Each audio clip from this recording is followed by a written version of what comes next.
এই আমার কেক এসেছে বেকিংগো থেকে। এখানে মিষ্টি দই জোয়ান সব রাখা আছে, যেগুলো আমার রোজ রাতে লাগে। ধাবে যেন টিপ পরে এসছে, টিপটা ধরে। তো আমি মন্দিরে গেছিলাম না। হ্যাঁ টিপ ধরে। তো ওইদিকে কোথায় দেখছো উপরে? টেরা নাকি? না না, এসব এইটুকু কেক এসছে। এইটুকু না তো আধা কিলো কেক এইটুকু না কেন বলছি তো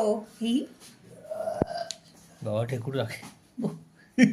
হ্যাপি বার্থডে পুই পুই। দেখতে হবে। আমি তো সারাদিন পুই পুই এটা আমার ফেভারিট ফ্লেভার। কফি। হ্যাঁ তিরামিসু। হেই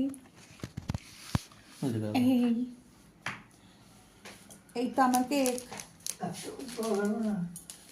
ও লাইটের দরকার পড়বে না ওগুলো।